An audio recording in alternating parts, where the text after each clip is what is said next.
সপ্তম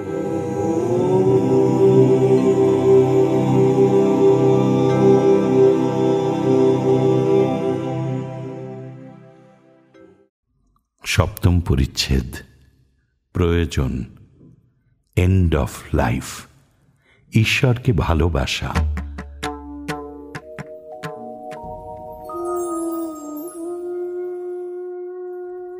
ঠাকুর শ্রীরামকৃষ্ণর ঘরে ধূনা দেওয়া হইল। ছোট খাটটিতে বসিয়া ঠাকুর ঈশ্বর চিন্তা করিতেছেন। মণি মেঝেতে বসিয়া আছেন। রাখাল, লাটু, রামলাল ইহারাও ঘরে আছেন। ঠাকুর মণিকে বলিতেছেন, কথাটা এই, তাকে ভক্তি করা, তাকে ভালোবাসা। রামলালকে এবার গাইতে বলিলেন।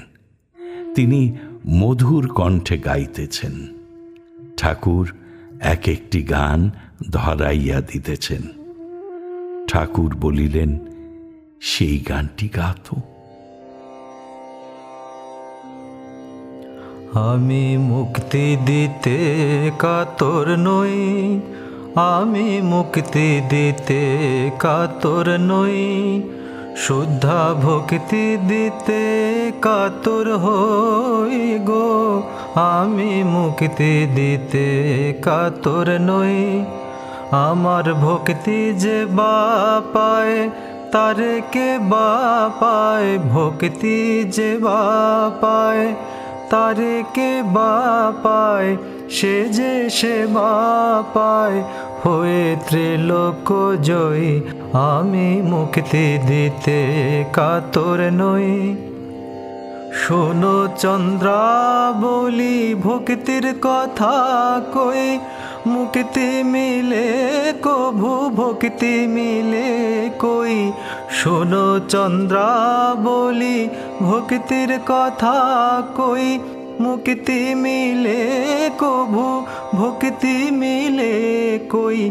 ভক্তির কারণে পাতাল ভবনে বলির দ্বারে আমি দাঁড়ি হয়ে রই। মুক্তি দিতে কাতর নই, আমি মুক্তি দিতে কাতর নই। শুদ্ধা ভক্তি এক আছে বৃন্দাবনে, গোপ গোপী বিনে অন্যে নাহি জানে। শুদ্ধা ভক্তি এক আছে বৃন্দাবনে, গোপ গোপী বিনে অন্যে নাহি জানে। ভক্তির কারণে নন্দের ভবনে পিতা জ্ঞানে নন্দের বাধা মাথায় বই। মুক্তি দিতে কাতর নই, আমি মুক্তি দিতে কাতর নই। শুদ্ধা ভক্তি দিতে কাতর হই গো, মুক্তি দিতে কাতর নই। ঠাকুর রামলালকে আবার বলিতেছেন, সেই গানটি গা। গৌর নিতাই তোমরা দু ভাই। রামলালের সঙ্গে ঠাকুরও যোগ দিতেছেন। গৌর নিতাই তোমরা দু ভাই পরম দয়াল হে প্রভু। আমি তাই শুনে এসেছি হে নাথ। আমি গিয়েছিলাম কাশীপুর, আমায় কয়ে দিলেন কাশী বিশ্বেশ্বরে। ও সে পরব্রহ্ম সচিরে আমি চিনেছি হে পরব্রহ্ম। আমি গিয়েছিলাম অনেক ঠাঁই, কিন্তু এমন দয়াল দেখি নাই। তোমরা ব্রজে ছিলে কানাই বলাই, এখন নদে এসে হলে গৌর নিতাই।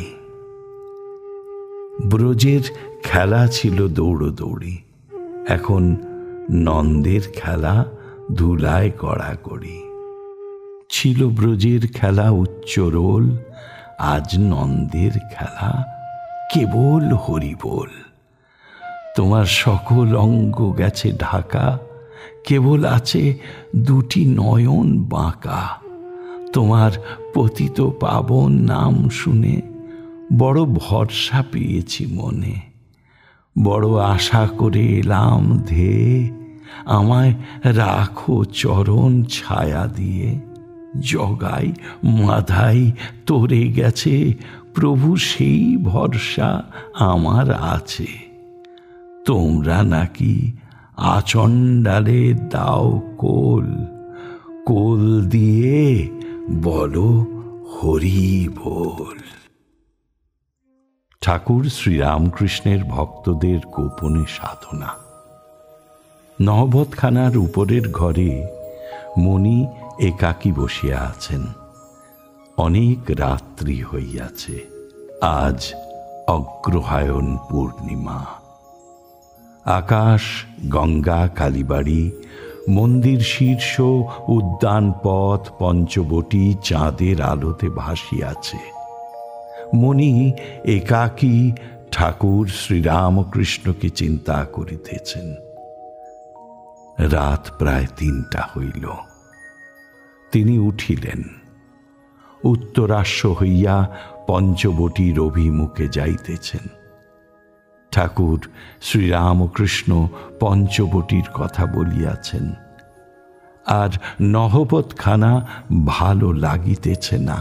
তিনি পঞ্চবটীর ঘরে থাকিবেন স্থির করিলেন। চতুর্দিক নীরব। রাত 11টার সময় জোয়ার আসিয়াছে। একবার জলের শব্দ শোনা যাইতেছে। তিনি পঞ্চবটীর দিকে অগ্রসর হইতেছেন।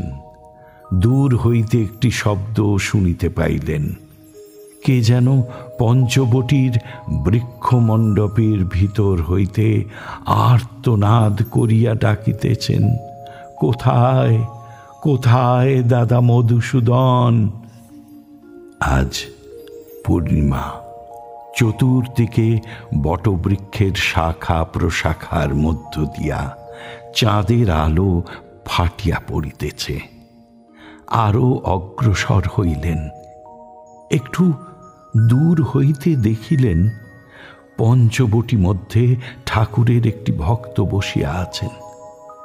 তিনি নির্জনে একাকী ডাকিতেছেন, কোথায় কোথায় দাদা মধুসূদন? মণি নিঃশব্দে দেখিতেছেন।